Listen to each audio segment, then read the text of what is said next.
هو الله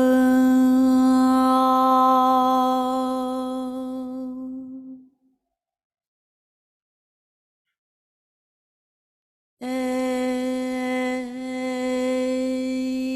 خداوند بی همتا، ای رب الملکوت،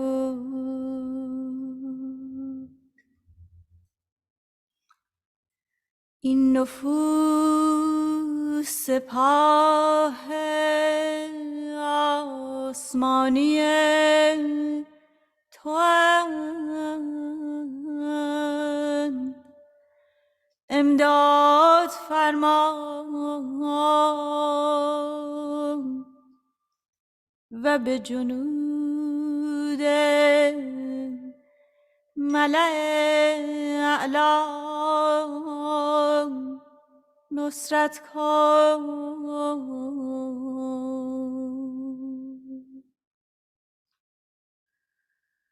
تا هر یک نظیر اردوی شوند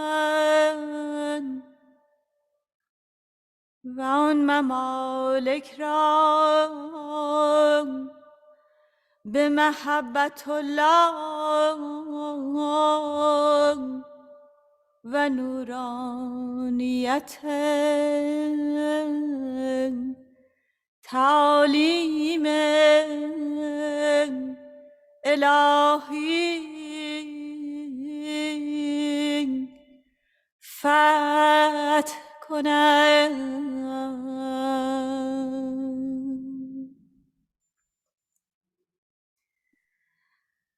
ای خدا ضحی و نصیر آنها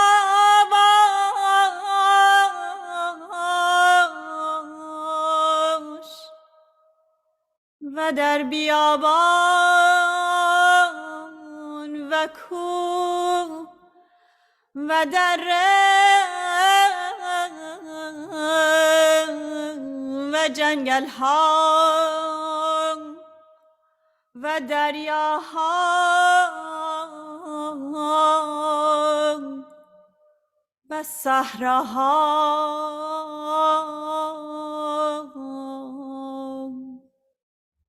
مونس آنها باش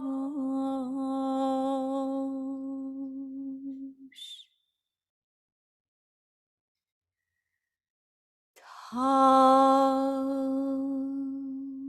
به قوت ملکوتی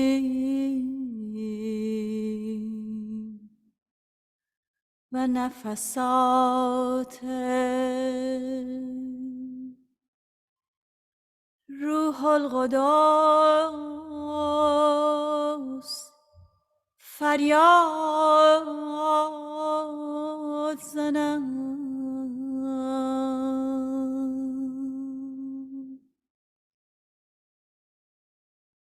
تویی مقتدر و عزیز و توانا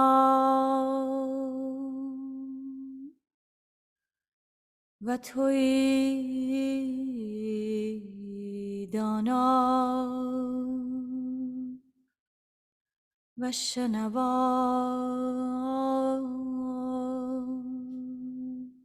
و بینا.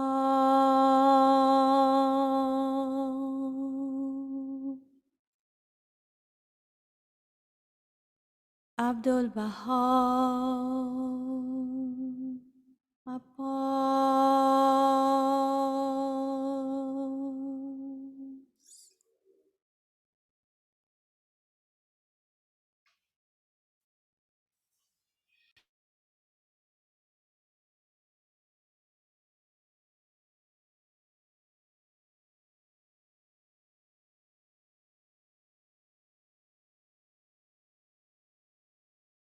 Dear friends, I would like to welcome you to a wonderful session tonight.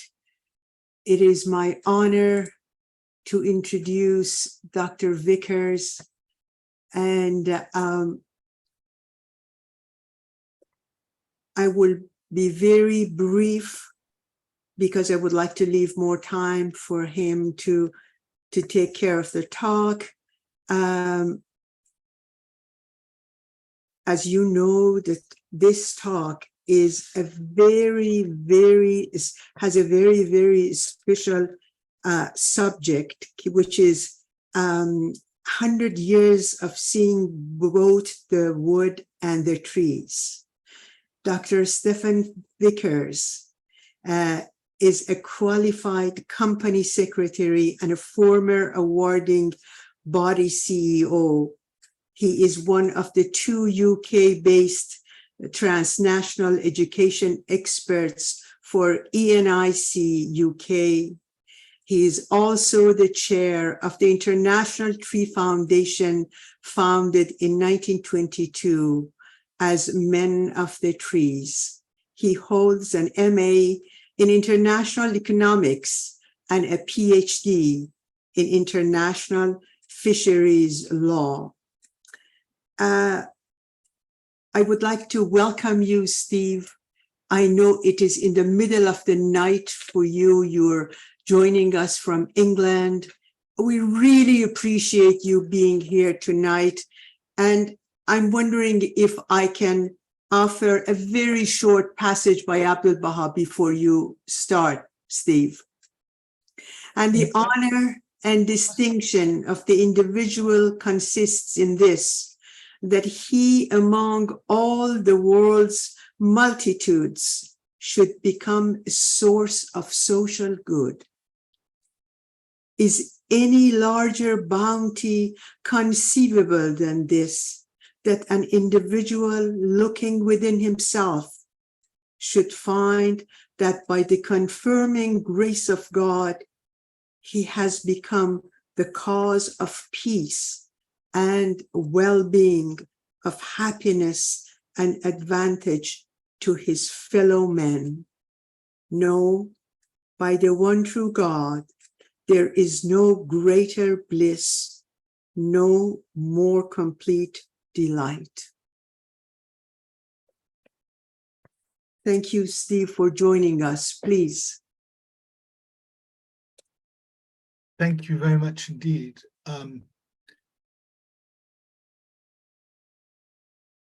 I have to stress that, can you see that? Yes. Yeah, okay, that's great. I have to stress that, while all those things which Abdul Baha said are absolutely true, I can take no credit whatsoever for anything but the last 3 years of the International Tree Foundation. And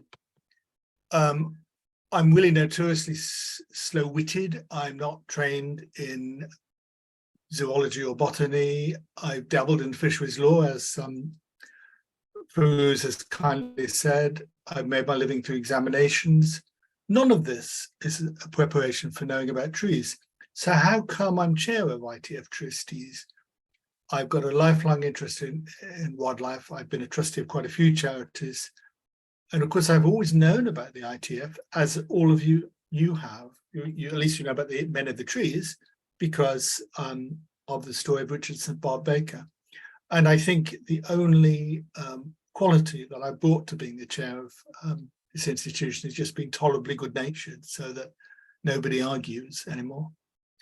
I feel actually deeply humbled to talk anything about trees to Baha'is and their friends in Canada, because the Baha'i community in Canada has the best track record in matters arboreal of any Baha'i community in the world. Most of the famous Baha'i foresters, including Richardson and Barbe Baker, did a lot of their training in Canada. And this is not a learned talk. This is merely a stream of consciousness talk. And if you like this talk, you want to, I'm going to have to turn off the turn off the automatic backgrounds. I put this book there and everything disappears. I'll show it at the end. Paul Hanley's book, Man of the Trees, which came out in 2017 and indeed came out in Canada. Many of you will have that. And also there's one he did for children. And really nobody has done as much as Paul Hanley to bring to a new generation the importance of Richardson Barbe Baker. He's not, of course, the first environmentalist. The Sierra Foundation, set up by Muir, of course, slightly predates that. But he is, in terms of trees and in terms of linking nature and human progress, probably the most important. I'm going to digress and start with pointing out that there's a lot of tree imagery in the Baha'i writings. And in the same way that a few years ago, we used to worry that people were going to destroy all the whales, and hence, if told, be lions roaring in the forests of knowledge, whales swimming in the oceans of life, the question our children would ask is, Dad, what's a whale?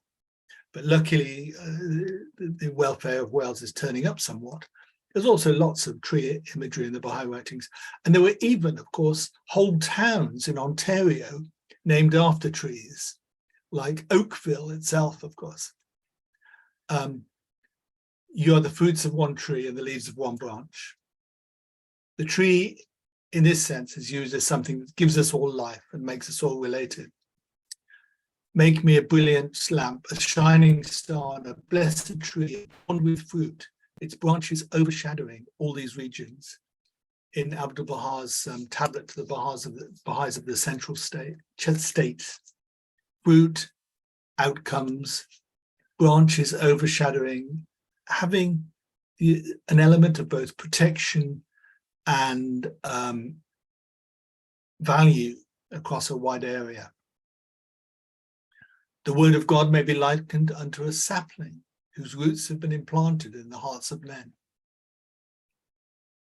It is incumbent upon you to foster its growth through the living waters of wisdom, of sanctified and holy works, that its root may become firmly fixed and its branches may spread as high as the heavens and beyond. Now let's consider the name of the International Tree Foundation. Isn't the name of International Tree Foundation a bit grand for a body which only plants 1 million trees a year? Respectfully, I would say it is not. And why? Why do I feel this? I feel this because it's important to remember the Baha'i approach to social, economic, and environmental development. We're not only interested in what Baha'is do, we're interested in what outcomes there are. In this day, we say, come ye after me, that we may make you to become the quickeners of mankind. It's not about what Baha'is themselves do, it's what Baha'is working with others do. That's why we lay an emphasis on Baha'i-inspired organizations rather than Baha'i organizations. The Save the Children Fund, for instance, which is well known. Abdu'l-Baha did a lot to encourage that at the beginning of it. And yet very few people would realize that. Although when I talk to senior staff from the Save the Children Fund, they're well aware of that. Also, the whole approach of the International Tree Foundation, and when you see Watu Wamiti, that's the Kikuyu for Man of the Trees. I apologize for the male chauvinist approach, but bear in mind it was named in 1922. The whole approach has been to create partnerships and then float things off. In Canada, among many other places, there are lots of organizations which produce far more woodland than the International Tree Foundation, but which originated out of the ITF. Paul Hanley refers to Richardson Barbe Baker as the first global conservationist. And I've seen it suggested that bodies founded or inspired by Baker have planted some 26 billion trees over the past century. I did read in Wikipedia that bodies founded or inspired by Baker have planted some 26 trillion trees over the past century. This I do not believe, because even maximum tree cover in 1900, obviously it's difficult to define what constitutes a tree, because obviously an acorn with a small shoot coming out of it is a tree. But if you take a tree as something which is 5 years old or more, it's estimated there were 4 billion trees in 1900, and there are 3 billion now. Sorry, trillion. 4 trillion in 1900 and 3 trillion now. So whoever wrote that particular Wikipedia has got mixed up between his big numbers or her big numbers.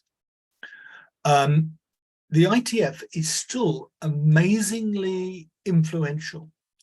And this is because of the magic of the name of St. Barbe Baker.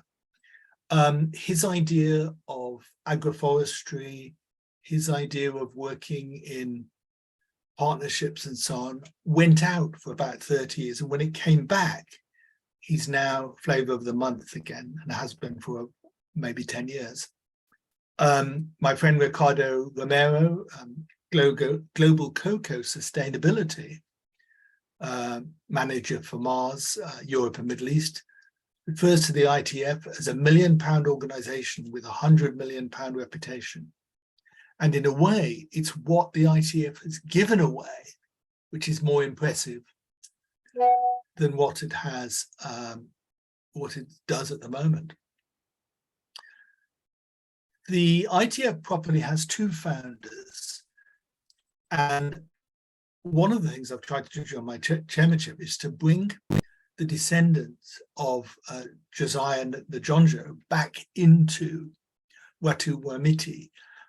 I decided against it because they moved very much into politics, and during that unfortunate time when Kenyan elections were always accompanied by a fair bit of bloodletting, not just figurative but literal, one of his grandchildren was alleged to have encouraged some of this. So I thought, we'll leave him another 2 generations. We've been pioneering community-led forest restoration since we were founded in 1922. Now, I'll be dealing with this question later this evening, not too much later, you'll be happy to know. There is an obsession now with carbon fixation. In fact, there are many other types of carbon fixation which are more useful than trees. And we don't lay emphasis on carbon fixation because more than anything, we lay emphasis on soil quality and on improving the lot of people living near trees. So we work with communities in Africa and the UK to restore and conserve threatened forests. Last year, we delivered 39 successful tree planting projects and planted just under 1 million trees. Why do we go for community-led? Well, you'll see that when you see what Richardson Barbe Baker, how he and the Jonjo approached it. 4 million hectares of forest was destroyed in Africa alone. If you put communities at the front and center of forest restoration, people want to keep the trees. One of the things that we emphasize is we count trees after 3 years and after 12 years. We don't just count them in the year after they're planted, because young trees need a lot of care, and unless the locals have an interest in keeping the trees alive, they won't. We're not just tree enthusiasts, we're planet enthusiasts, we're human enthusiasts. The only way to preserve the trees is for their presence to be valued more than their absence by the people in their vicinity. Exactly the same as elephants, any other megafauna. If an elephant is eating the crops of people, but any return from the tourism to see the elephants does not come back to the local people, the local people will not wish to protect them. The same is true of trees and many other environmental elements. So one has to find a way of making the forest of value to them. With regard to elephants, you will know from the leakies how Kenya has been relatively successful in maintaining its elephant herds by feeding some of the proceeds of tourism back to local people. And indeed, Roger Leakey, a cousin of Richard Leakey, is our vice president and used to be our chair at one time. So our approach must be community-led, and we lay pressure on that, lay absolute emphasis on that. This means that even where we're talking about restoring forests with indigenous trees, we need to explain to people in the vicinity the value of this activity. We had a rather difficult time in Kenya between the 1980s and 1990s and the first decade of this century, because some bright spark in the government had the idea that if they planted eucalyptus, got all the farmers to plant eucalyptus, it would make the country more self-supporting in timber. The problem with that was that eucalyptus are immensely thirsty, and a lot of the ponds and small streams disappeared, and now this policy has been put into reverse. We value indigenous trees because they are most suited for the area, but we also are careful to bring in trees which have value, even if they're not indigenous. If you can raise people's quality of diet by bringing in things like avocados or citrus fruits or breadfruit or whatever, even if they're not indigenous, we do so. So we tend to approach replanting indigenous trees in the forest reserves belonging to the government, and we provide farmers with whatever they think would be useful, unless we think it'd be harmful to them. We put a lot of effort into involving children. We try and solve people's problems first and foremost. And I would say that that's a very Baha'i approach as well, to sit down with local people and find out what they want. We work through partnerships locally, and many of them, as I said, have gone on to be self-supporting charities or community bodies. Okay, let's hear about some Barbe Baker. He was born West End, Hampshire. An arrow here shows roughly where that is, on the island of Great Britain. And he died Saskatoon in Saskatchewan in 1982. 2 years ago, his archive, through the good offices of Hugh Locke and some other co-religionists of ours, have digitalized his archive, and thus his records can be, and ideas can be studied downline from any computer terminal in the world. And this is, as I say, only 2 years ago. Baker studied forestry at the universities of Saskatchewan, where his archive now is, and at Cambridge in the United Kingdom. He originally went to Canada, or came to Canada, I should say to most of you, in 1910 as an Anglican minister on mission, really, teaching in lumberjack and mining camps while studying at the University of Saskatchewan. While there, he saw very wasteful forestry practices, lots of clean logging, burning off, soil degradation by eroding riverbanks and so on. Then the First World War came along, and he was volunteered for the army and was sent to France, wounded 3 times. From 1917, he finished his studies at Cambridge and then joined the Colonial Forestry Service in 1920.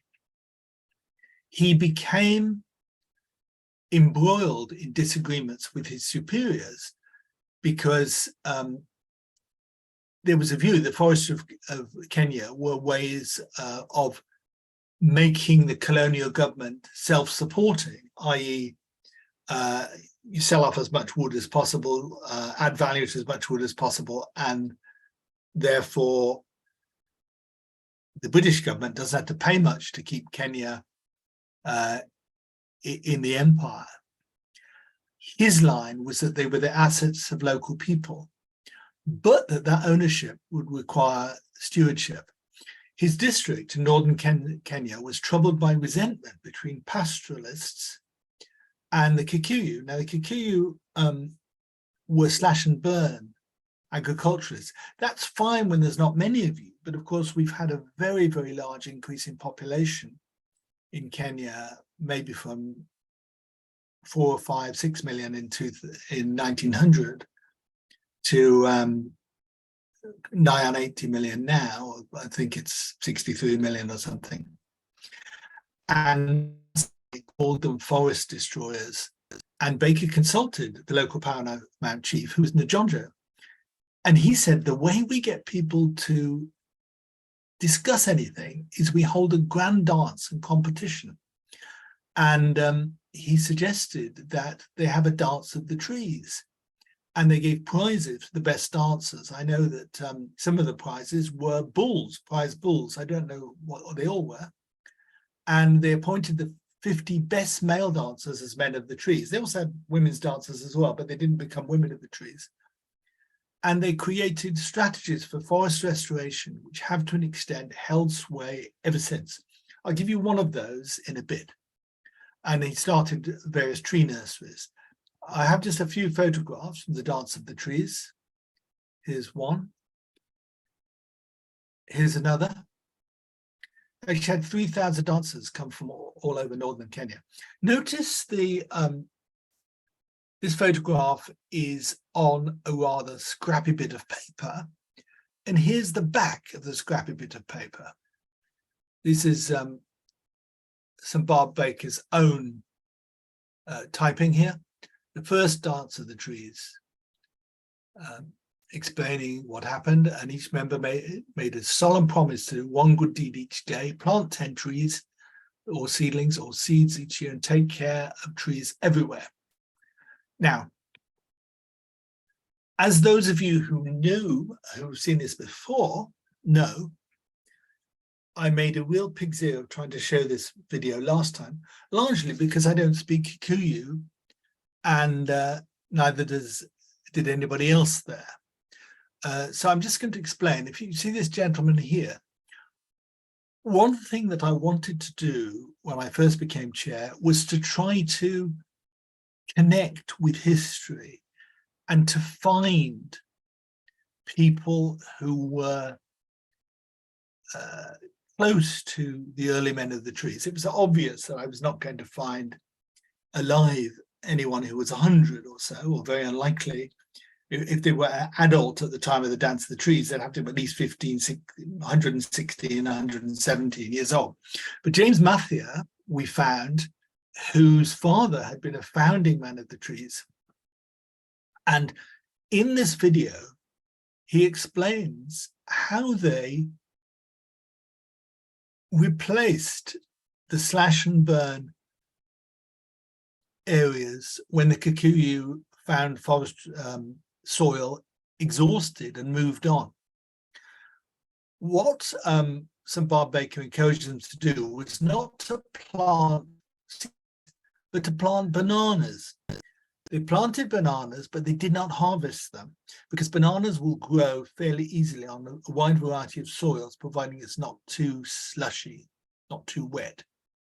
And a banana will grow to full size in a year. It's not actually a tree. We just call it a tree, of course. And the birds would come from deeper in the forest to eat the bananas. They would defecate in the area, and they would bring in their alimentary canal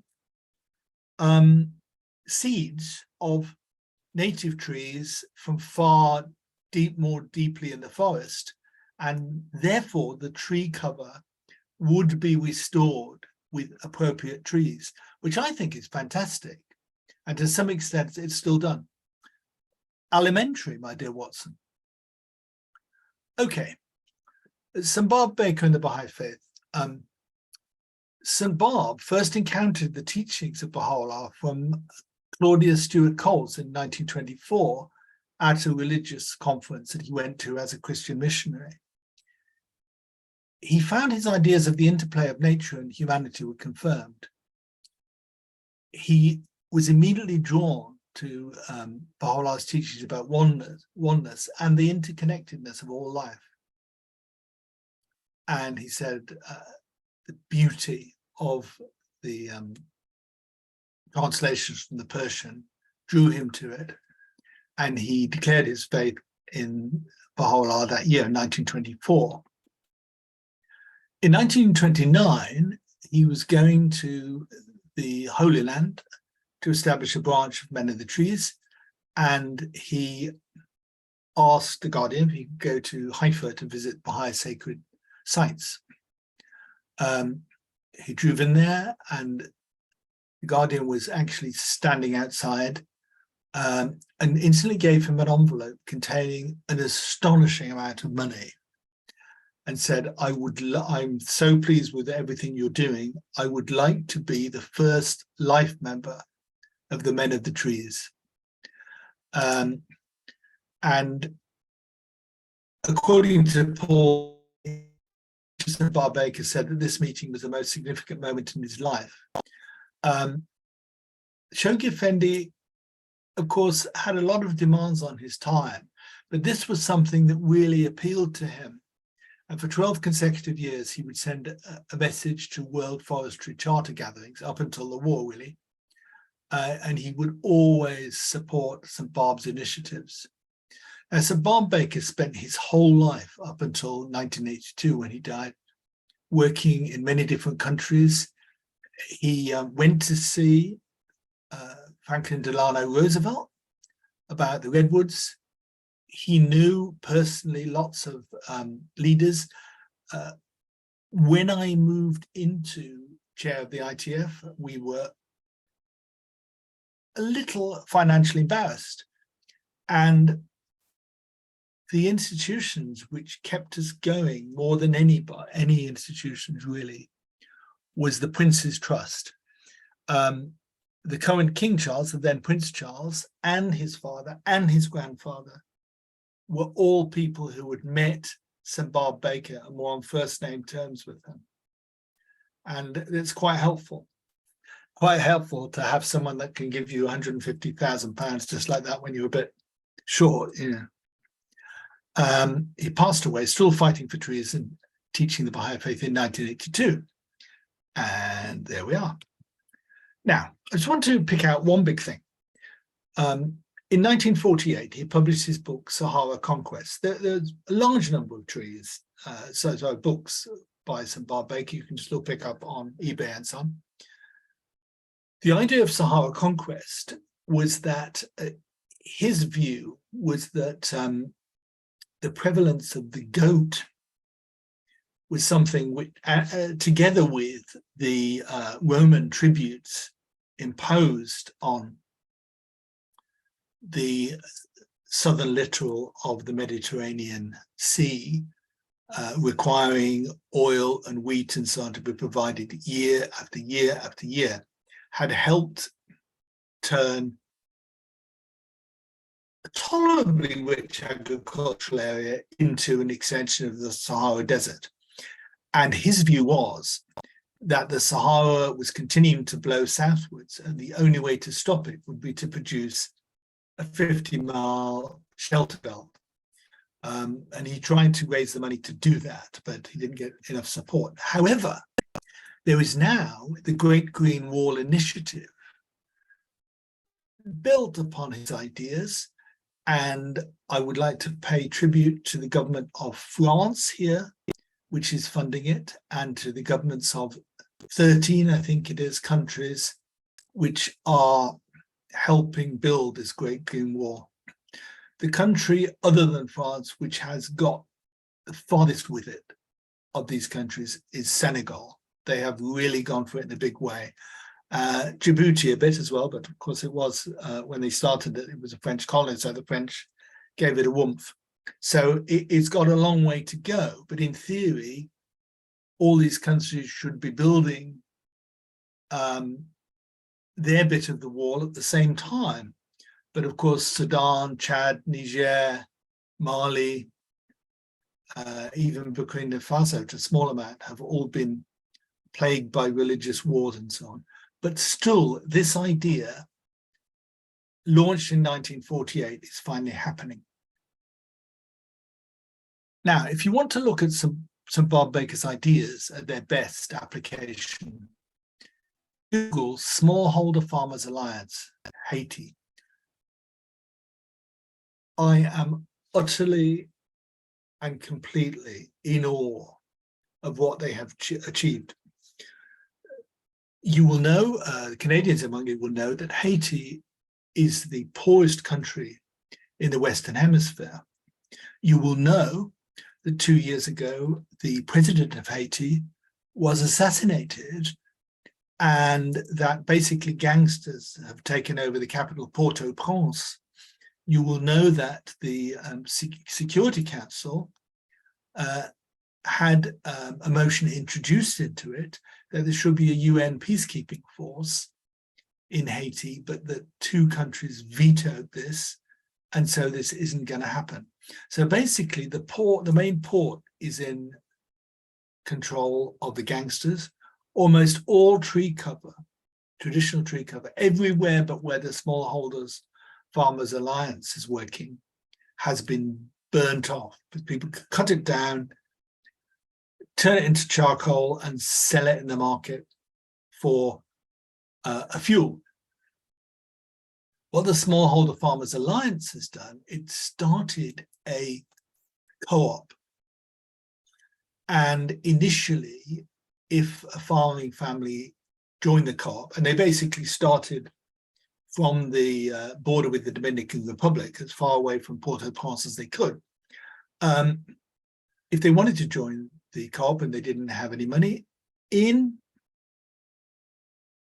the spring, they would be given seeds, and all they had to do was in September or the end of harvest to return the same volume of seeds. So obviously, I don't know what the multiplier is of most grain and so on, but let's say maize, you might get 6 or 7 or 8 times as much weight of seed as you actually put in. So you had to give the same weight back to the co-op. They also raised farm incomes initially by paying people to work in the nurseries, the tree nurseries, by paying people to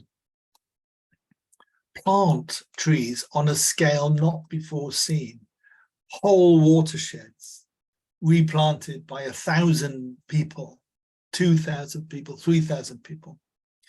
They then introduced new plants like alfalfa, which had an attraction to various added value food industries.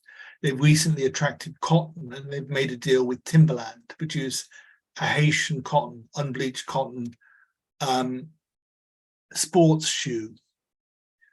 And it's just astonishing what they've done. And 5 or 6 years ago, they had like 6,000 families, and they have 15,000 families.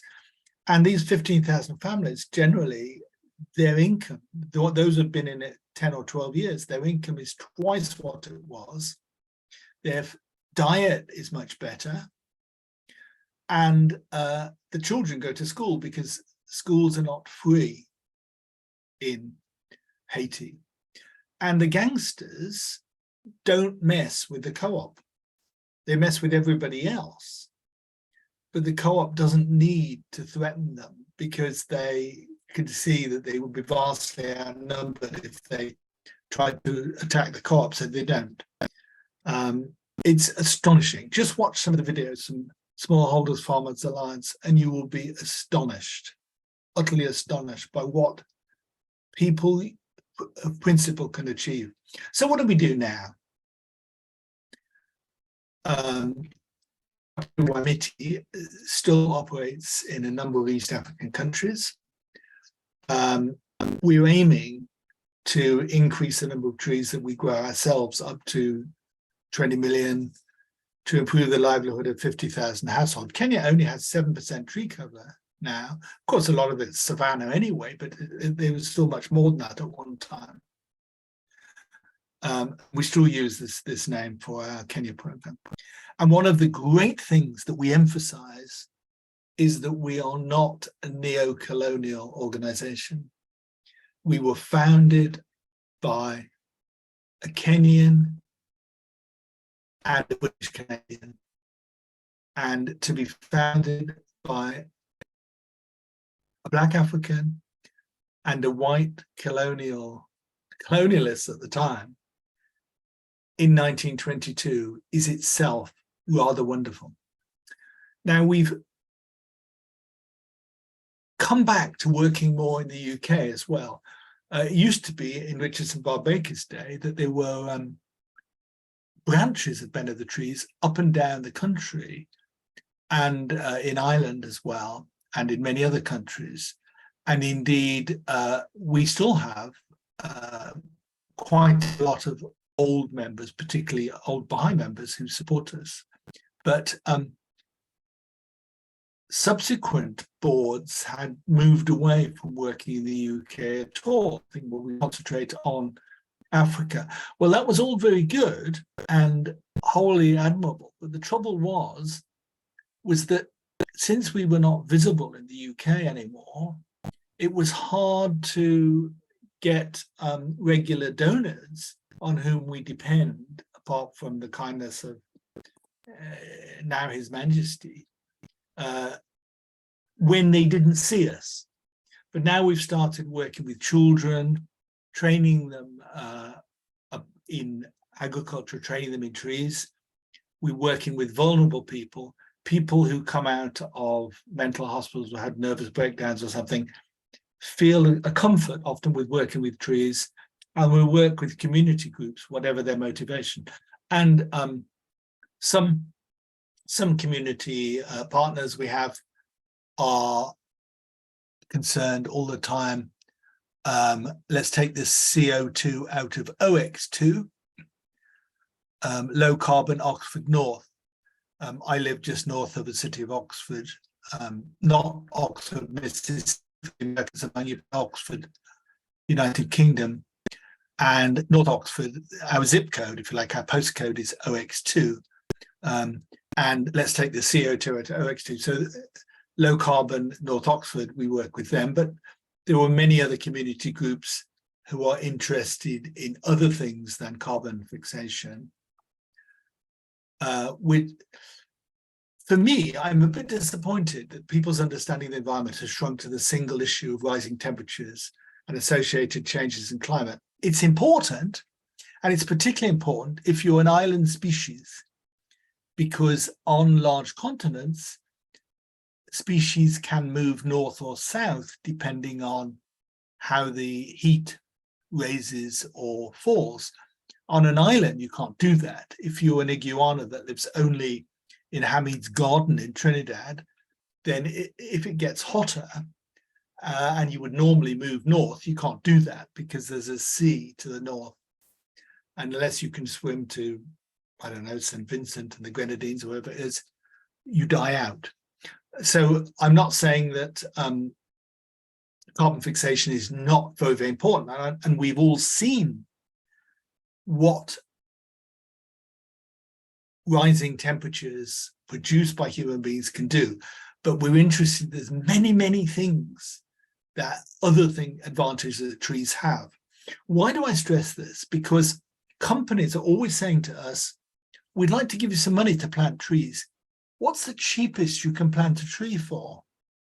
And of course, if you respond in the true way, the easiest and cheapest way of planting a tree is to buy land or even throw people off the land and plant it with trees. What we're about human beings in the forest. We're about putting trees into small holdings. So we're about consulting people So we don't want to be driven down that line just so a company can say in its annual report, we planted 1 million trees. There are people that do that. Indeed, some of the people that do that give us money to do the planting, which is very good. Probably our most valuable partner at the moment is the United Parcel Service, because they know how much paper and card they use up. So they, as part of their CSR, they're actually very supportive of many of our programs.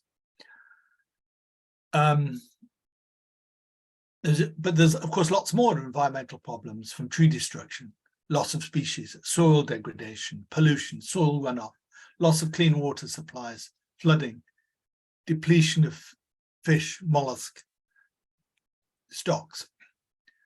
There are actually other carbon sinks in addition to trees.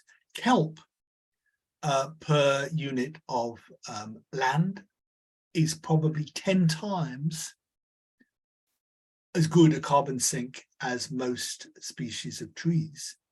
Seashells, there's nothing to stop you locking up your carbon in seashells, and when the animal dies, the shells go to the bottom of the sea, and they last for a long, long time. An extreme example, fauna also. The fact that we've got rid of so many whales, obviously it's not massive, but the amount of carbon locked up in a blue whale is quite considerable.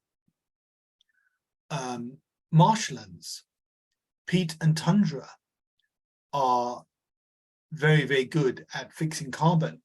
And one of the problems with our rising number of gases relates to the fact that once we've started melting the tundra, methane in suspension is coming out of the tundra and adding to the problem.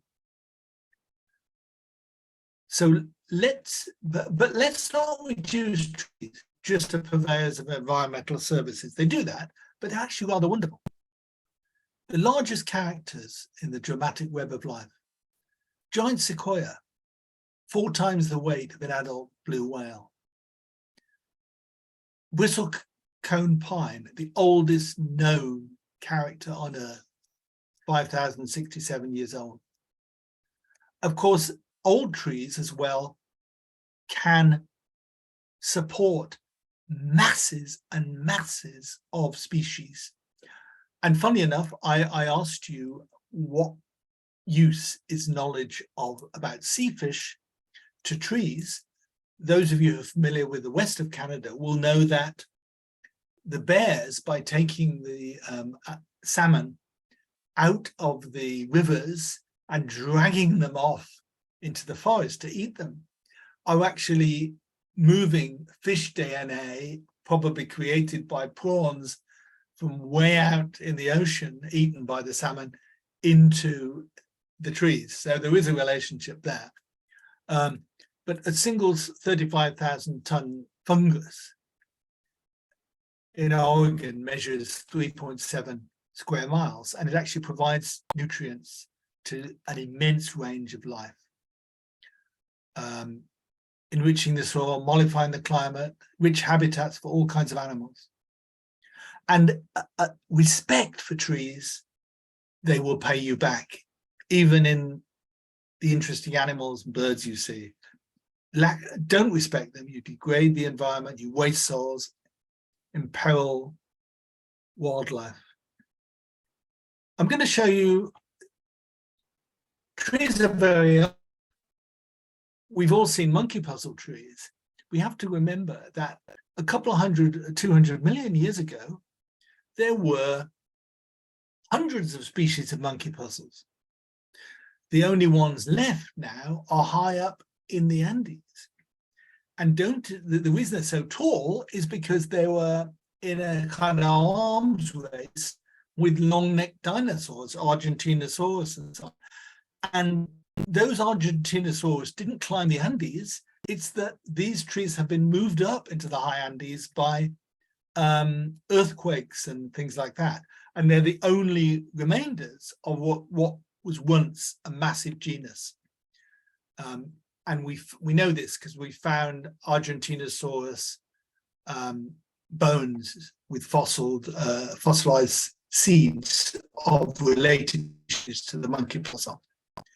These also, the Sahara forest, which existed before the Romans started fiddling with it and before goats were introduced in great numbers, used to be just full of these dragon blood trees. There were 6 species left in the world. There used to be at least 100. And if you want to see them, you can mostly see them on Socotra Island off Yemen. Because, you know, these remnants find somewhere to go where they're not competed with and not ruined by humans. This is the Socotra bottle tree, also found on the same island. And there are 5 other species, so 5 other deserts where you can find this tree. It waits until it rains in the desert, which might be every 10 years, flash floods, and it can suck up immense amounts of water, which it uses for the next decade until the next rainstorm. On the other hand, these genuses are on the decline. Palm trees are on the increase. They're only a youthful 80 million years old. So unlike these remnant species, there was still increasing speciation among palm trees. Come back in 2 million years, and you'll see that I was telling the truth. There'll be another 100 or so species, but some of them are threatened, of course, particularly ones on islands. So just to sum up, community-led agriculture is what we do. We're striking a balance between cost per tree. We look at gender. One of the things we found in Africa is that women are far more likely to look after trees than men. Partly this is because they also far more likely, where there are no trees on their property, to be given the job of walking miles and miles and miles to find fuel. We're not obsessed with carbon capture, although we admit it's important. We do have projects to deal with indigenous trees. We have a project jointly with Botanic Gardens Conservation International, which is Kew, if you like. Kew Gardens plus another 599 or so botanical gardens around the world. So probably the one in Ottawa, the one in Vancouver, the one in Toronto, the one in Montreal, they will all be members of BCGI. We have 13 very rare species that we're trying to put back in East Africa. And when we've done those, we'll get some more. Not only are we looking to plant those trees in greater numbers, but if our staff in East Africa find an example of this tree, they are asked to collect seed from it, because the World Seed Bank often includes only the seeds of a single individual of these species. So the genetic diversity is not great, so much greater risk of succumbing to disease or infestation. So we're all, as well as planting new trees, we're trying to expand the world seed banks, but we're also planting useful trees by consultation with the locals: fruit trees, nut trees, shade trees, fuel trees. One of the interesting things to realize is that your milk animals will give more milk if they have shade, if they can hide under the trees, because they're not sweating all the time.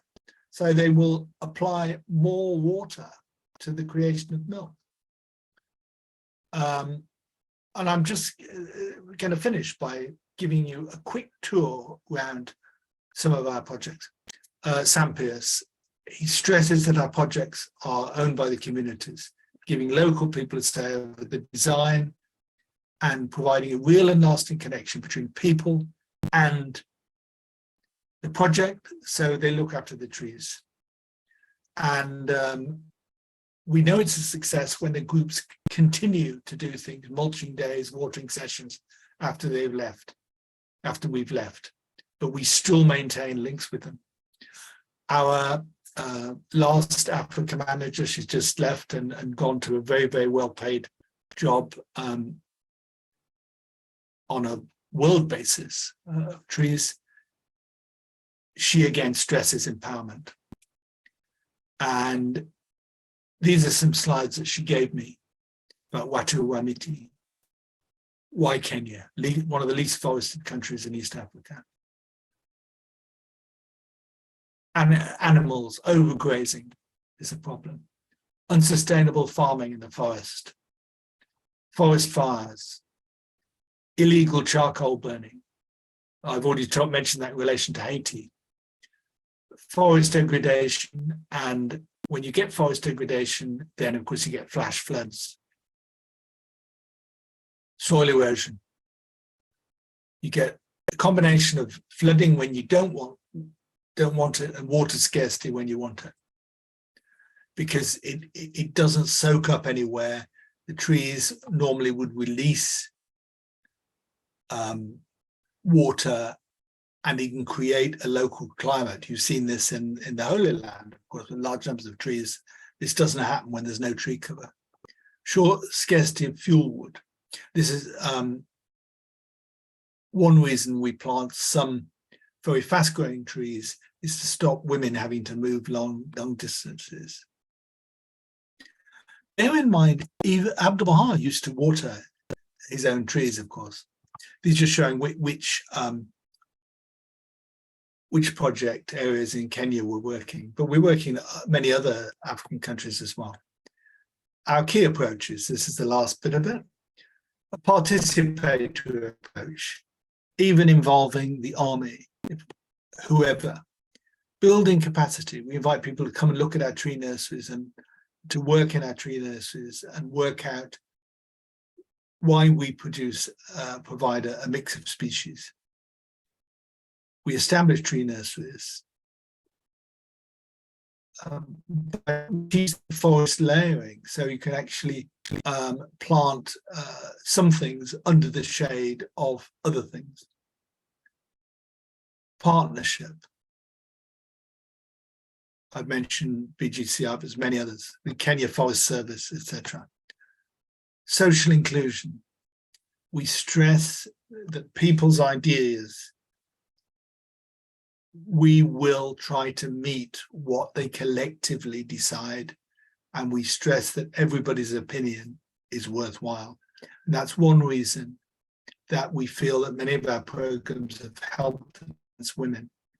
Local economic development. What can you do with trees? These are beehives. We engage young people. People go and talk to school children, because it's a bit like making the original men of the trees. Teach a man or a woman to be interested in trees from when they're young, and they will protect them. A tree challenge. They're encouraged to plant trees in a competition of sorts, different schools. This is a shelter belt being built down the side of a school. And in the shade of that shelter belt, we can then establish vegetable. Thank you. I've gone on probably long enough, but it's close to an hour. Thank you for your kindness. My case rests. Thank you so much. I don't think your case will ever rest, but thank you very, very much for such a wonderful presentation. People are clapping hands for you. I just wanted you to know that we have people from Malaysia, Indonesia, and we have Paula from Haiti. Hey, Paula. Lovely to see you. Oui, bonsoir. Bonsoir, ça va bien? Bonsoir, Merci. Paula. Est-ce que vous connaissez Hugh Locke ou non? Attends, chérie, celui qu'on connaissait, il s'appelle Hugh Locke? Oui, Hugh Locke. C'est qui? C'est ce monsieur qu'on connaissait là? Oui, oui. We know him very well. Bon. I think he has a project here. Yeah, wonderful. Yes, in in the east of Haiti over towards Dominican Republic. And to me, c'est un exemple parfait. It's the best example of Richardson Barbe Baker's principles that I've seen in the world. It's wonderful.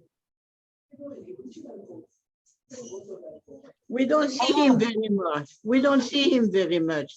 And we don't know what because most of the time he now lives in Upper New York State, because he's dealing with timberland, people like that. But he does that in order to raise money for Haiti. Yeah, you'd more see Timot George, but he was there. He was in Haiti all the time until about 5 years ago. Thank you for that information, Queenslanders. That was really interesting. Paula, do you have anything to add? Would you like to ask any question? It's so wonderful to have you here. Listen, we're trying here in the Sud-Est to do something with the agriculture, you know. Yes. And it's very difficult because here in Jacmel, it's a city of joy and, you know, dancing and everything else, you know. And it's very difficult. The paysans, les paysans don't want to work anymore. They don't want to do agriculture anymore. Everybody wants to be a gangster. Eh? Everybody wants to be a gangster. No, no, many of them, but some of them don't.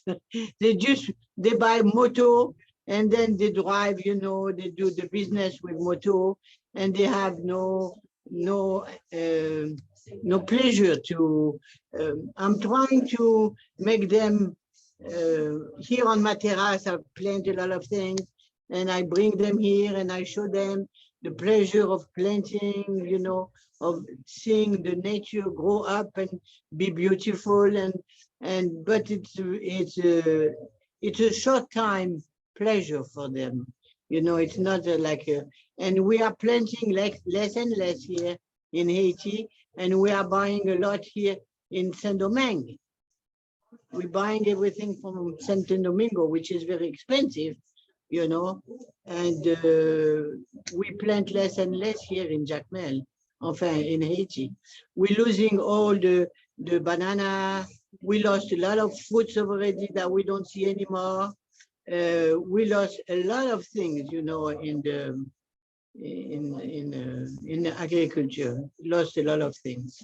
Yes, and that's of course what's coming back in the area where the co-op is. I'll come to you in a minute, Farida. I just wanted to say terima kasih to Pina Delphine Lim. There's some interesting things in the chat. You'll see that I met Richardson Barbe Baker in New Delhi, India, at National Baha'i Center in October 1977. He gave me 3 apples and introduced himself. He said that the saint is that in the ground? Saint in his name is given by the Guardian, Shoghi Effendi. Oh, I see. Steve, would you let Pina actually, hi, Pina. Hello. Go ahead, Pina. Yes, I met him. I didn't know who he was. Otherwise, I would have taken a photo with him. He probably feels the same way about you. So I ate the apple that he gave me. So I was just thinking, what was that? What is the meaning of this? Maybe now I have, because I have 3 children and then I have 3 grandchildren. Oh yes, could be. Maybe. He was quite a showman.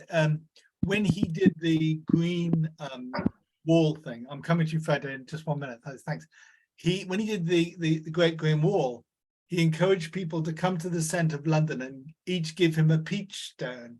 Well, it's obvious you can't create a 2,500-mile wall 50 miles wide with just a pile of peach stones, but he was trying to get people to realise that you can do anything if large numbers of people are working together. You know, it says in Baha'i scripture, no force can withstand something like a United Will or something. And you know, we've seen that in what they do in the co-op in Haiti. And thank you, Brisbane, for the information about the Men of the Trees, Brisbane. Faride, forgive me. Well, Allah Hafa, it was wonderful, your subject. It was so beautiful. And I am in the way, go to the 19th feast. I didn't want to miss you. And I know a lot of Baha'i was going to come, but tonight was feast. And I want to say goodbye. And it was wonderful. Thank you so much. Please, the Guardian Shrine, pray for us. And that Pina Dolphin from Malaysia, she's my best friend from teenage. We was together in the camp in Thailand. Jana. And young youth, running 400 people become Baha'i because this Penang is speak, learn Malaysian and Laotian so fast. She is so talented. And this is the gift of God. And we was with the tree, with the water, and many stories we have shared together. But no time. Right now, my right is coming, calling me. Thank you so much. We're going to the feast. Allah Akbar. Thank you. Thank you, Mamnoon. Our feast finished 4 hours ago. Thank you. Allah. Yeah. Dr. Farabi, raising your hand. Yeah. Go ahead, please. Hi. First of all, it's so wonderful to hear Stephen, and I learned so much. And it was also lovely to see people like Faride from 40 odd years ago when I was travel teaching in Japan and etc. Also, if you don't mind, I also say that I was on pilgrimage with Paula and her husband 40 odd years ago. And she's wonderful. I don't know if she remembers me at all, Paula. I used to have hair. Nevertheless, I have, Stephen, those iguanas are still alive and they are doing quite well in the garden. So nothing to worry about them. The other thing is that since 1980s or late 80s, when Willy Brandt published that book, Sustainable Development, which caused really such a horror in the world, because that was a tremendous excuse for the politicians to do whatever they wanted to do. It became such an obstacle for people who were working to help with the environment, because every time I had this similar experience, every time you wanted to do something, immediately the answer was, oh, but we have to make sure that economically we are sustained, etc. My question is this: still a lot of destructions around the world, and how does your organization handle that? Frustrations that I'm sure you are going through, which most of us went through. And I just want to know how much it's affecting your organization. Well, it's interesting. The biggest problem which I have experienced with ITF projects is obviously, on the one hand, it is a bit like walking up a down escalator, obviously. But the biggest problem for us actually recently has been a project we had in Cameroon. And there's a particularly environmentally sensitive area because it has, you know, the idea of vegetation zones. We have 7 vegetation zones, the Sahara and the Upper Sahara and things like that. If you go to somewhere like the Grand Canyon, you can see a lot of these vegetation zones in one place because the height goes up so much, or you go to Kilimanjaro and you can see the Arctic at the top of the mountain, and you can see the tropics at the bottom of the mountain. And often you get bands of species, different species, as you go up the mountain. And there's an area in Cameroons which has been identified by the United Nations Environment Programme as one, I think, of 10 most sensitive areas. And we had a program with them, much like we have a program with Q in Kenya. We had a much larger program in Cameroons there to try and recreate sustainable stands of some of the trees that had been chopped down, really, and many species had been threatened and wanted to disappear completely.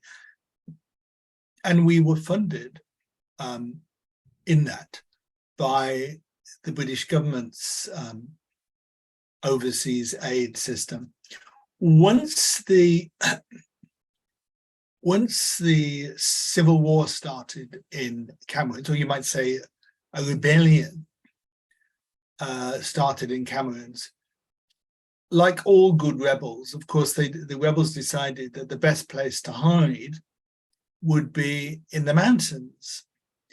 And of course, they tried to discourage other people from going there. So mercifully, we didn't have anybody murdered, but we did have warning shots and threats and so on. And so a lot of the people working on the projects walked off the job. And governments, being what they are, of course, Her Majesty's government, even though they knew, the FCO knew full well, the Foreign and Commonwealth Office knew full well that this rebellion was going on, we were still receiving constant pressure from the foreign aid, which was then a separate ministry. It's now in with the FCO, to prove that we planted the number of trees that we thought we'd planted. And we no longer knew whether we'd planted them or not, because of course, all the insurers withdrew the insurance for our own staff to go there. And the locals that we were employing from Yaoundé, the capital, to go and count the number of trees of each species that we'd actually managed to keep alive for 5 years after planting them, would come back and declare that, yes, there were this number of these and this number of these.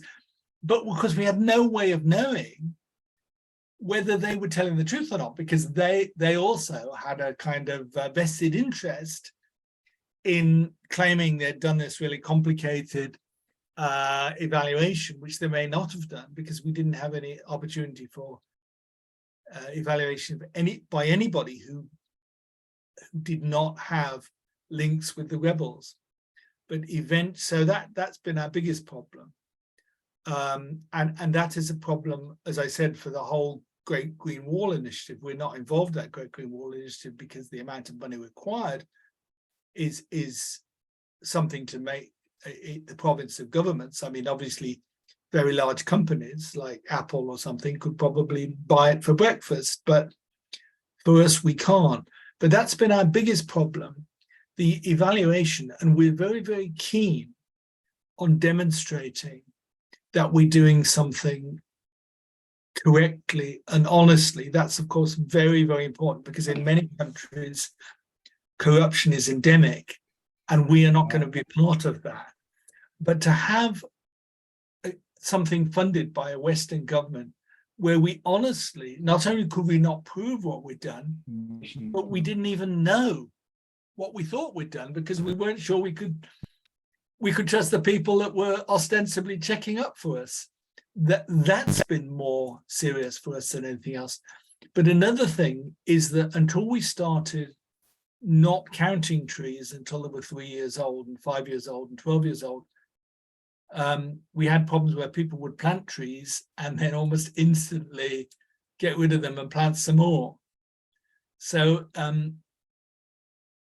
yes, governments have been a problem, but it's more I suppose, local people looking at what we pay money for. But where we have had proper partnerships, which is what most of our activities are, with local villages, and particularly where women are involved, we've had surprisingly little problems.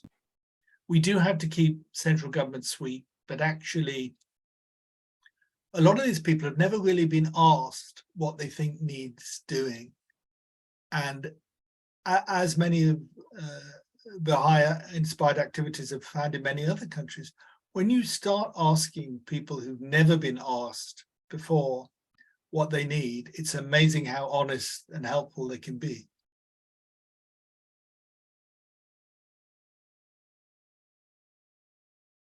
Thank you so much, Professor Colton. If you have any questions, Pina, by the way, stay behind for the prayers.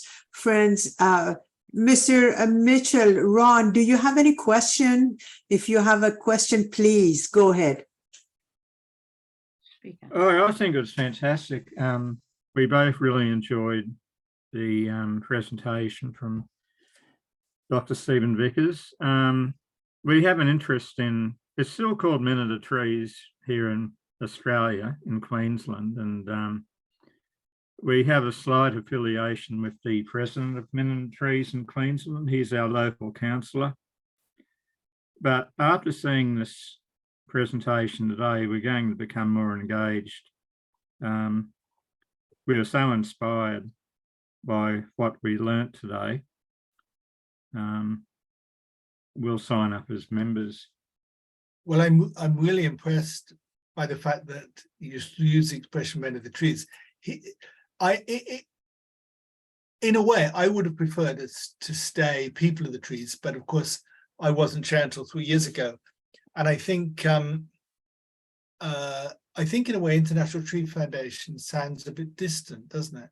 And it also sounds as though it should be much bigger than it is. Whereas, of course, as you can see in Queensland, we have launched lots and lots of independent bodies all over the place that were once part of us. And we're not trying to build an empire. We're trying to plant trees and influence people to see the value of trees. And the fact that Queensland can plant 1 million trees, that's demonstration that that's worked quite well there.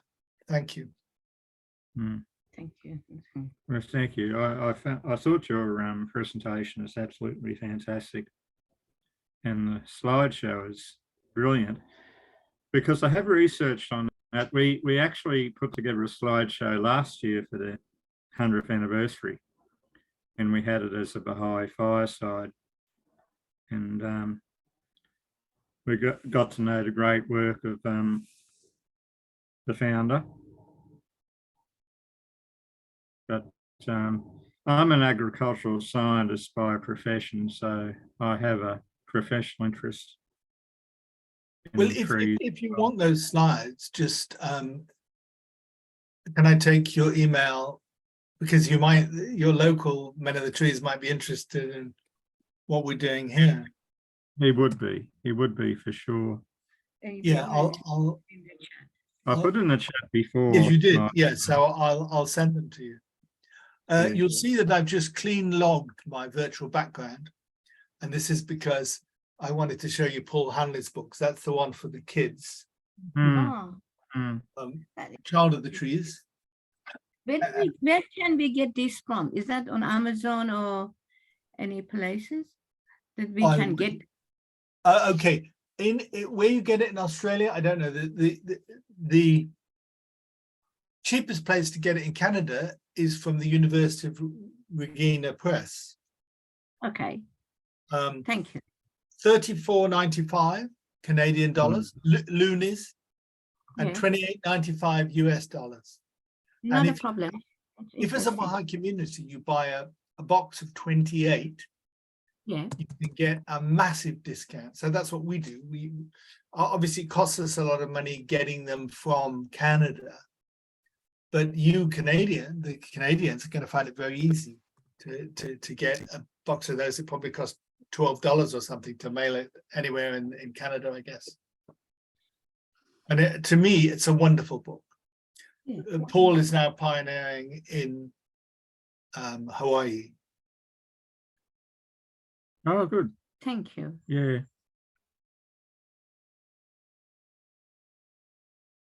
Yes, absolutely fascinating. And we had this Baha'i publication that went for years and years, Herald of the South. And Yes. but one of the old editions had a really good article about Richards and Barbe Baker.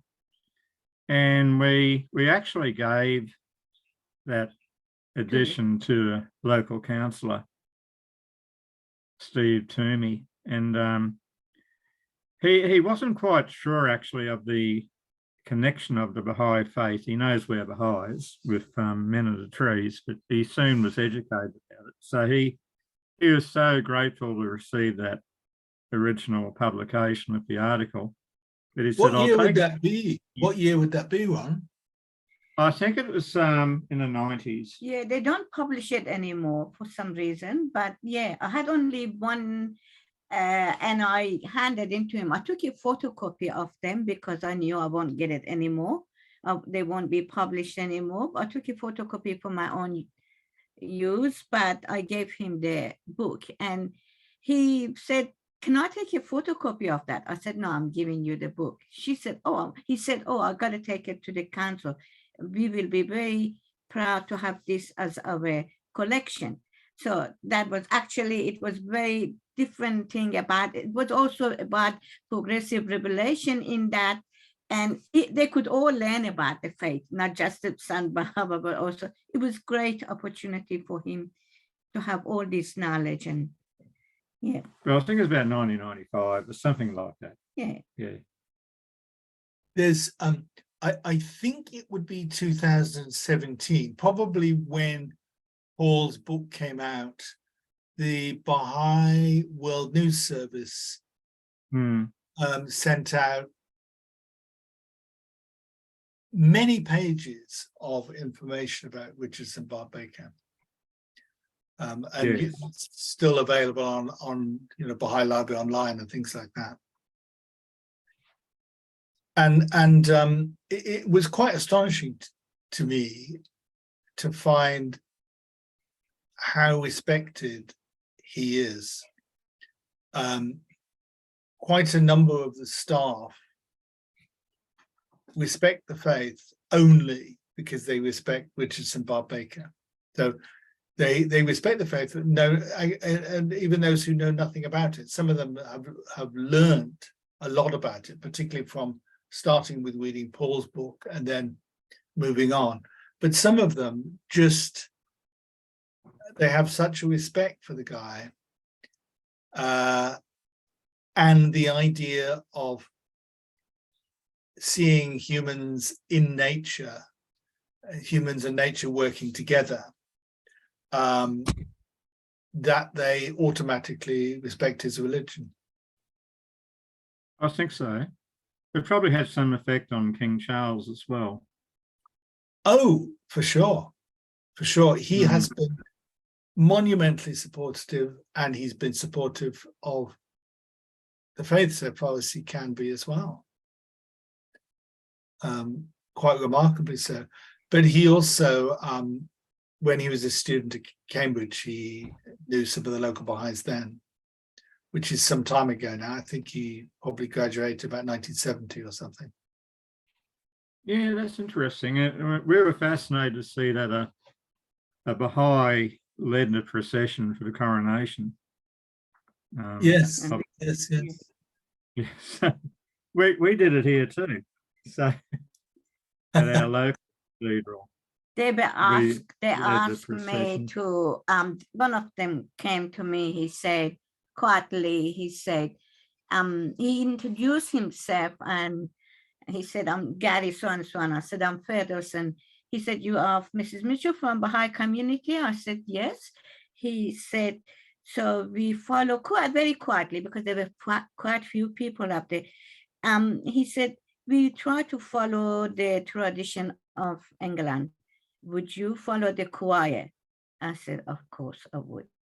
And then when they were acknowledging at the church, when they were acknowledging the VIP, they also acknowledged the Baha'i Faith, followed by Mrs. Mitchell from Baha'i Faith. They didn't say Baha'i community. He said Baha'i Faith, which was amazing. So Yes. that was great that they acknowledged, actually. We were the first one, and Baha'i Faith was the first one to be acknowledged in the church. Yes, the reason generally, I think, is just because we're before Buddhism in the list alphabetically. Leslie. Hi.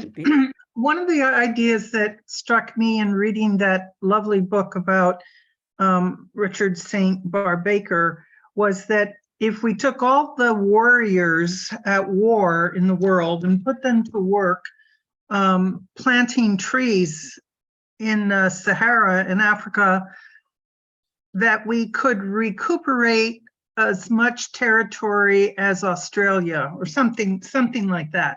So when I have quoted that to people in conversation, they say to me, and so I'm asking you, what do we do about the water for these trees? When you try to recuperate land at the edge of a desert, how do you deal with the water they need? And is it really feasible? Even if it took 100 years, could we really do something like that? Yes, we could. You're right that the initial provision of water is quite difficult, which I think is one reason why Senegal has found it easier, because they are relatively wealthy per capita compared to many African countries, and they are not purely a desert country, only the northern bit is desert. Therefore, they pipe and pump water from the south. If you are somewhere like Mali or Chad, you haven't really got masses of water. There may be water under the Sahara. I'm older than you are, so I remember that the Sahara used to be a sea when I were a lad, I think until about 45 million years ago. So there probably is water down below there. But if you look at the example of the early Jewish settlement in what's now Israel, between the Edict of Toleration in 1843 and eventually 1948, with the kibbutzim movement, there was a great emphasis upon planting of trees, and they planted something like 2 million trees every decade. And they succeeded, but I'm not sure that they worked this out, but they succeeded in lowering the average noonday temperature in midsummer by about 15 degrees. Why is that? Because trees will find water from way down once you've established them, and then they will release it into the atmosphere. And if there's enough trees all around, you actually make your own clouds. So the problem is, yes, starting them off is difficult, but the reason why Sir Barbe Baker wanted a 50-mile shelter belt was that he saw that as being capable of making its own climate, that half a mile or a mile or whatever would not do it. But you're right, the initial problem, the initial approach is difficult. But bear in mind that from either Djibouti or Senegal, if it was funded by the government of France, which it is, which is probably the 7th or 8th biggest economy in the world in absolute terms, GMP, say measured in US dollars, it would be quite easy to have desalination at either end. Obviously, the problem would be more and more pumps. I would defer to Professor Farabi, who's an expert on control engineering, which I'm not, but I'm assuming that you would be able to desalinate quite cheaply in hot weather. But the problem is actually pumping it towards the center of the continent. Thank you. Super cheap. Yes, Shervin says super cheap. There's a question from Sue Emmel, which is what's the qualitative difference between the two books by Paul Hanley? This is for big people, and this is for little people. So, Child of the Trees, it's actually just the same, but it's got a more limited vocabulary and in less detail. So you can see, as well as the vocabulary being different, you can see the sheer volume of the book. This is one that a child could read in an hour a day in 5 days. And this is one that an adult would probably read in 10 days, an hour a day, perhaps. Sorry.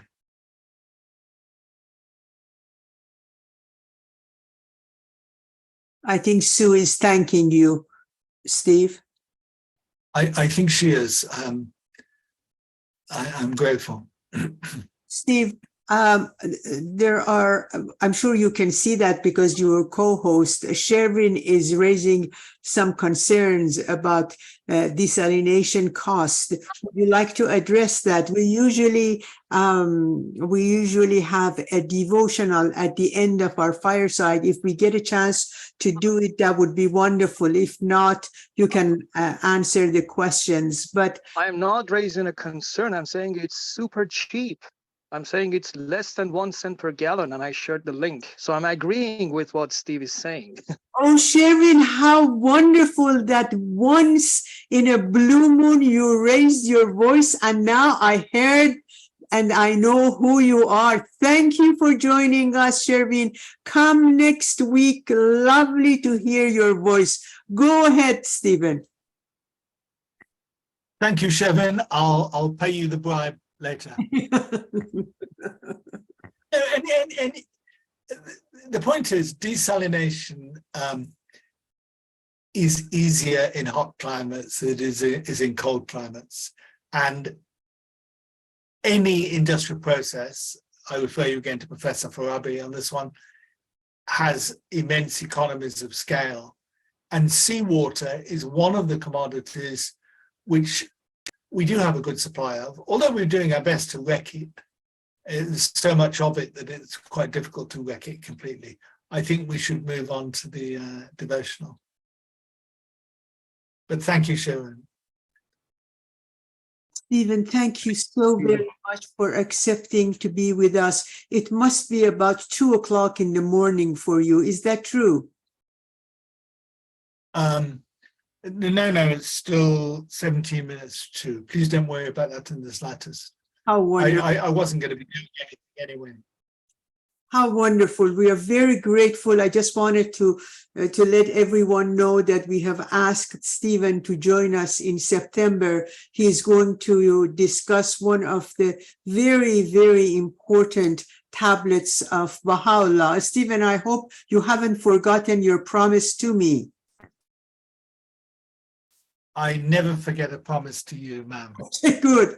Perfect. Thank you so much. May I ask Pina to start with a prayer or devotional with that particular prayer that you do with your guitar, Pina? Pina is from Malaysia. Could I ask you to unmute yourself? And Sue, you will be next.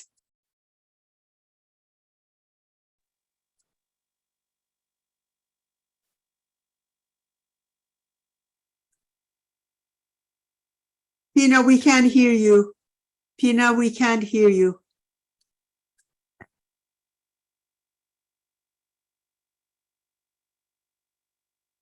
For some reason, we can't hear you. Pina, I'm sorry, we can't hear you. I will leave and come back. No, Sorry. that's it. That's it. You got it. Thank you. Thank you. Perfect. Oh, okay. Okay. So since I'm away from home attending this Alpha Accelerated Learning for All, and our facilitator is Dr. Sunita Gandhi from India. Yeah. So I'm away from home and away from my guitar. Okay. So I say another prayer. For next time, I'll say that. Okay. Okay, this is a prayer in Farsi, which I learned from that time that I met Saint Barbe Baker, because I bought the tape of that Persian prayer and I started listening and learning it in 1977. Wallah, ای طالبی ملکوت به الطاف حضرت پروردگار امیدوار باش و از مصائبی شدید این جهان نامید مگرد.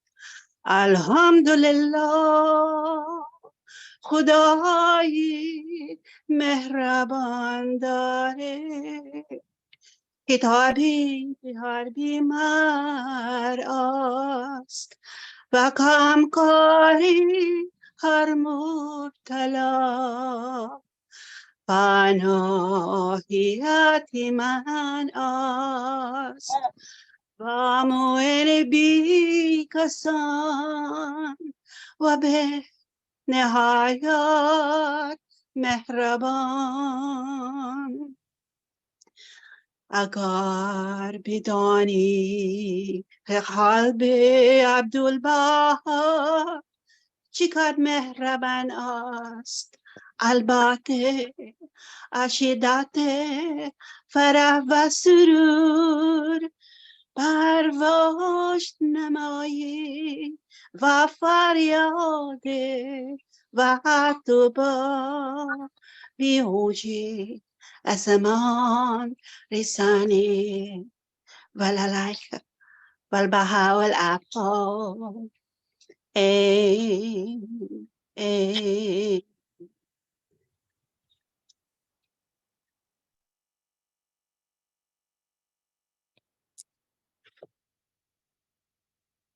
O Lord, what an outpouring of bounty thou hast vouchsafed, and what a flood of abounding grace thou hast granted. Thou didst make all the hearts to become even as a single heart, and all the souls to be bound together as one soul. Thou didst endow inert bodies with life and feeling, and didst bestow upon lifeless frames the consciousness of the Spirit through the effulgent rays shed from the day star of the All-Merciful. Thou didst invest these atoms of dust with visible existence, and through the billows of the ocean of oneness, thou didst enable these evanescent drops to surge and roar.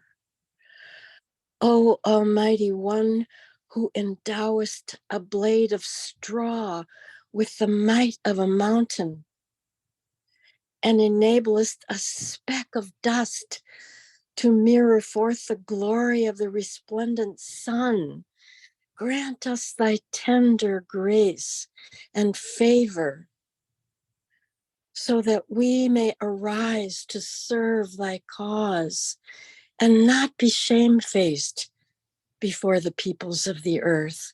Ya Baha'u'llah Pa, Allahu Pa Abdul Baha.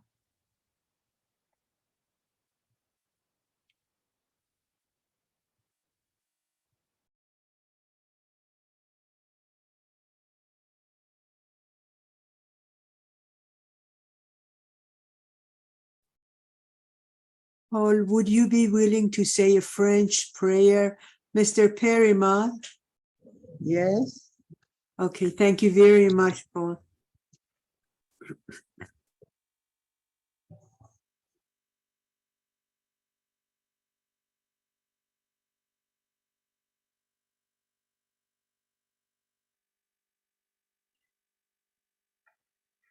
Attends, just a minute, please. No problem.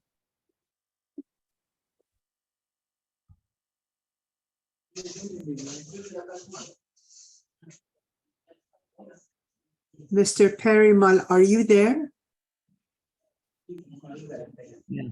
Shall I say? Yeah, please go ahead, Mr. Perimal. Magnified be thy name, O my God. Thou art he whom all things worship, and who worshipped no one. Who is the Lord of all things and is the vessel of none. Who knoweth all things and is known of none.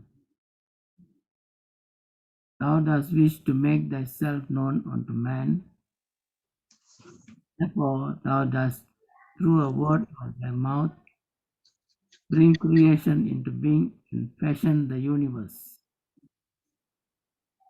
There is none other God except thee, the fashioner, the creator, the almighty, the most powerful.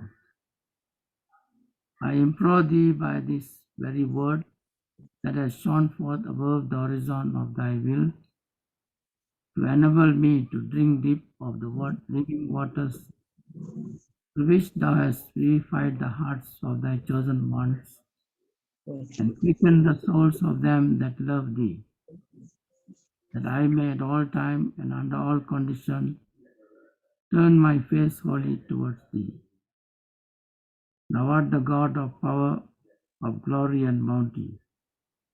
No God is there beside thee, the supreme ruler, all glorious, the omnipotent.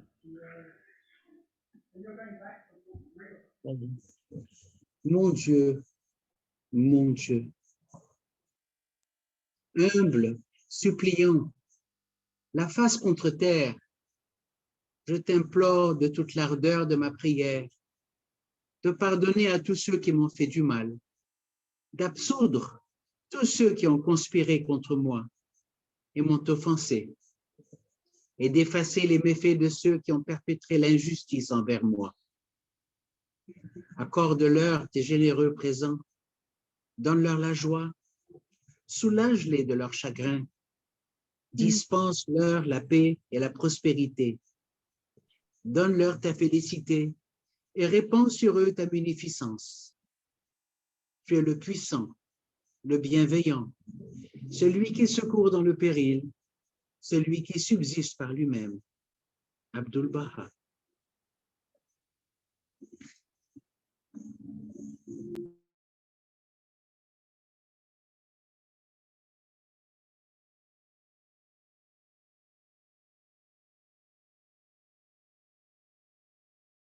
We will have time for a few more prayers. Paul, we didn't hear your voice and we... Okay. Anybody? Dr. Farabi, would you like to say a prayer? I can't hear you. You are muted. Sure. Sure. Just give me a second, please.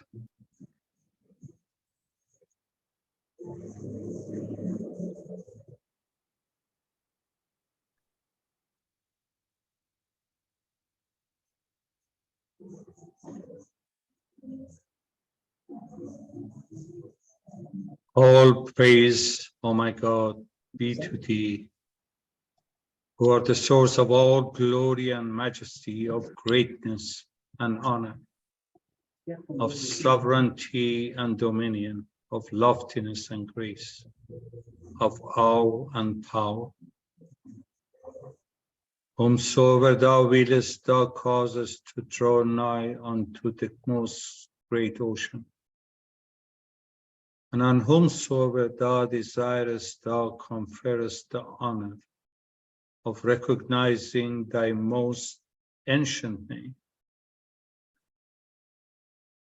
Of all who are in heaven and on earth, none can withstand the operation of thy sovereign will.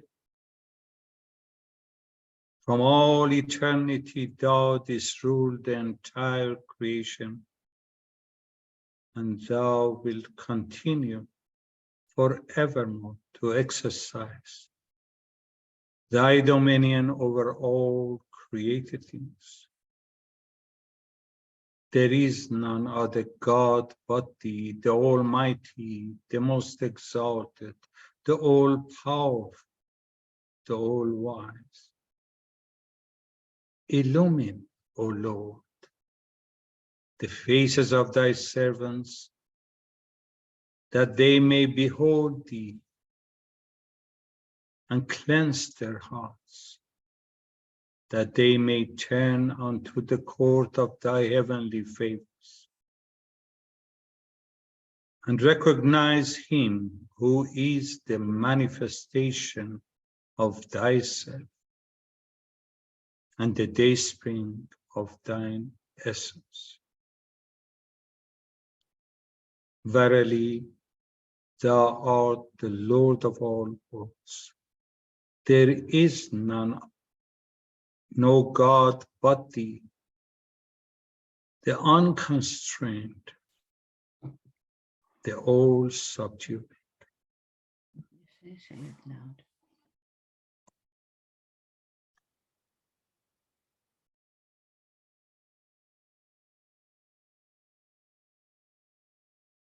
Paul? Ok. Dieu le véritable m'en est témoin. Voici le jour où il incombe à tous ceux qui voient de regarder, à chaque oreille qui entend d'écouter, à chaque cœur qui comprend de saisir, et à chaque langue qui parle, de proclamer à tous ceux qui sont au ciel et sur la terre ce saint nom, magnifié, suprême, Baha'u'llah. Always say. Ron, go ahead, please. Thank you. O thou kind Lord, thou hast created all humanity from the same stock. Thou hast decreed that all shall belong to the same household. In thy holy presence, they are all thy servants, and all mankind is sheltered beneath thy tabernacle. All have gathered together at the table of bounty, and all are illumined for the light of thy providence. O God, thou art kind to all. Thou hast provided for all, dost shelter all, conferrest life upon all. Thou hast endowed each and all with talents and faculties, and all are submerged in the ocean of thy mercy. O thou kind Lord, unite all. Let the religions agree and make the nations one, so that they may see each other as one family, and the whole earth as one home. May they all live together in perfect harmony. O God, raise aloft the banner of the oneness of mankind. O God, establish the most great peace. Cement thou, O God, the hearts together. O thou kind Father, God, gladden our hearts through the fragrance of thy love. Brighten our eyes through the light of thy guidance.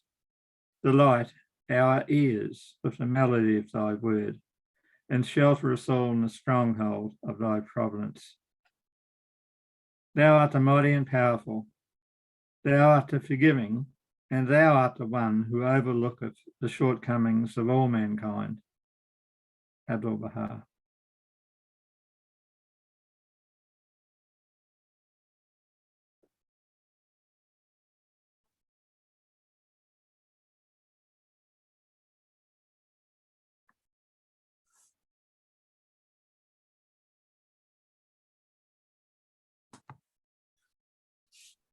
Dear friends, I would like to thank you very much for joining us tonight. This was a heavenly evening. I really thank you, every single one of you, including Dr. Vickers, who has this air about him that wherever he is, he gives that absolute feeling of selflessness and service.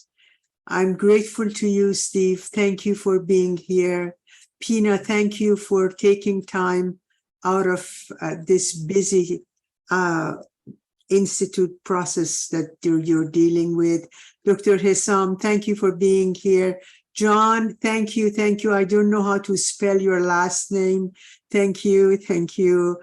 Afik, thank you for joining us. Professor James Colton, thank you for being here. Simin Jun, thank you very much. Manija Jun, Sherwin John, don't miss the next session. We would like to ask you to give us firesides. Send me your email, please. Farida Jun, thank you. Leslie, I really, really appreciate it. See you soon. Sue, thank you, thank you, thank you, thank you. What a beautiful screen now that we can see your faces. That's wonderful. How could I say goodbye? I can't say goodbye, but Steve, you don't want to say anything else? Only thank you very much indeed. It was very, very nice. Very nice indeed. And to meet so many people from many other places. I had expected to meet a lot of people from Canada, but I hadn't expected Trinidad or Malaysia or Australia or India or Britain for that matter. So thank you very much indeed. It's a wonderful initiative, and I will certainly come again if I'm ever not doing anything else at midnight one Thursday night, if I can't sleep one day. Thank you so much. Thank you so much. Steve, I send you a message on chat. Read it before you. Khuda Hafiz, Allah Akbar. I will. Oh, good. That's good. Okay, and Pina Salamat Jalan. Terima kasih. Terima kasih. Terima kasih. Okay, that's great. I'm looking forward to see you, Hamid. You can come and stay with us if you want. Cheers. Thank you for having me. Thank you very much, everybody. Thank you, Oakville, and thank you. Thank you. Thank you. Thank you. Bye. Afik, let me ask you, Afik, how did you know about us? I didn't send you an invitation, did I? No, Sue told me. Sue sent me the invitation. Oh, blessed be Sue. Yeah. Okay. We actually, we spent the day together. So she sent me a lot of great resources, a lot of things to look over. Yeah, thank you, Sue. Thank I'm you. so glad you came. Yeah. Sue, do more. Do more. Thank you. Thank you very much. Friends, Paul, how can I say goodbye to you? Goodbye. Amin. Bye-bye. It was nice to have met you again. Okay, love you. Love you. Take care. Bye-bye. Bye, everybody. Allah Apa. See you. Sherwin John, bye, Azizam. Allah, everybody. Thank you. Thank you. Thank you. Farida June, Professor Colton, Dr. Hessam, John. See you next Thursday. Bye. Thank you so much. Thank you. Bye-bye. Bye. Bye.